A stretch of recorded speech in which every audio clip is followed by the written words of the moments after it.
is Mary, and today we're talking about Cinder by Marissa Meyer. Cinder is a Cinderella retelling set in New Beijing in some hundreds of years in the future. And it takes place with humans, cyborgs, and lunar people. And that is all I am going to tell you because you have to read this on your own. It is so good. And trust me, I am not a Cinderella person. I think Cinderella is the most cliche of the princesses, and so she is my least favorite princess, and I was blown out of the water with this book. Go read it. Just do it. So now I'm going to get into some spoilery sections, so just go read the book and then come back. Bye! Hello, non-spoilery people. We are talking about Cinder, and she is a lunar cyborg. That is epic. I saw it coming, but I loved this writing so much that I was just like, okay, I don't care, I am reading it still, it is so good. Now, I love the color scheme of it. I have the others here. And the color scheme goes along with it. They've got like a little bit of paleness from the humans, and they've got that bright red, and the coloring, it's just so beautiful. I picked them up at the library because I'm still on my book buying ban, but that doesn't mean I'm banned from my 4 library cards. So if you look, she's got the Android stuff, and it's so cool! I love it! So I just finished reading this one yesterday, so I'm not very laid out. I don't have an outline for me to go by because I just wanted to film this with my excitement. Oh my gosh, so good! I am dying to know what happens next. The next one is Scarlet, and I am currently reading it, and they're gonna all tie in together, and I'm so excited. And the last one comes out in November, and I'm going to read it, and it's gonna be awesome. So I've got to catch up on my reading. Let's talk about the book. So this is years after hydraulic cars. There are now hover cars. That's cool. Although hover cars were supposed to be happening already, Back to the Future. Where is my hover car? The android Aiko has such personality. I'm guessing she's kind of like the Gus Gus of Cinderella in this time.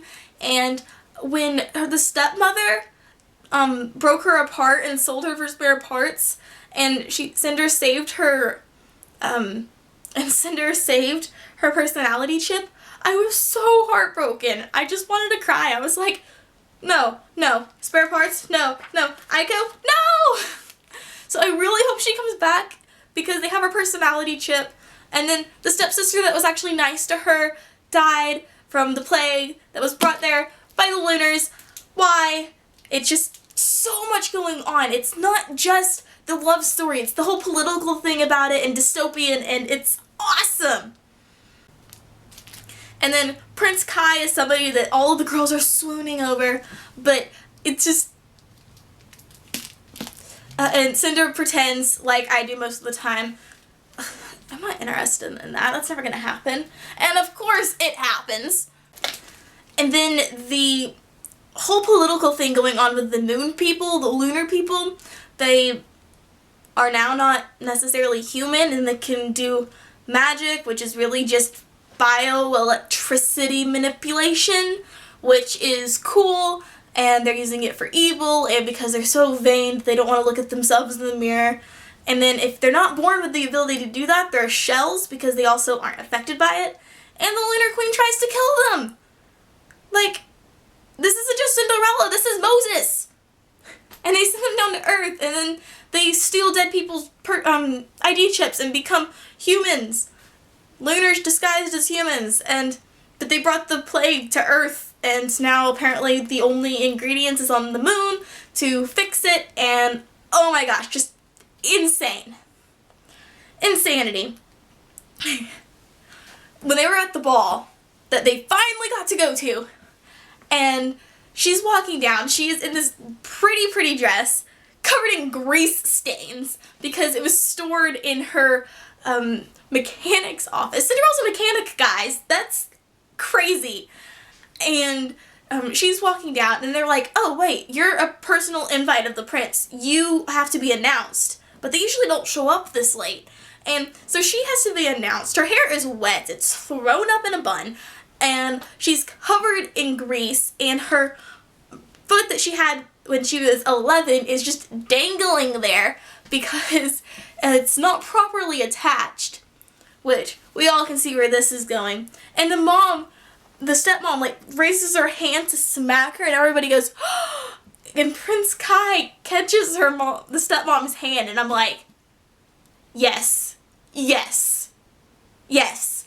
Just amazing. And then they start dancing, and everybody else is just kind of staring there at her.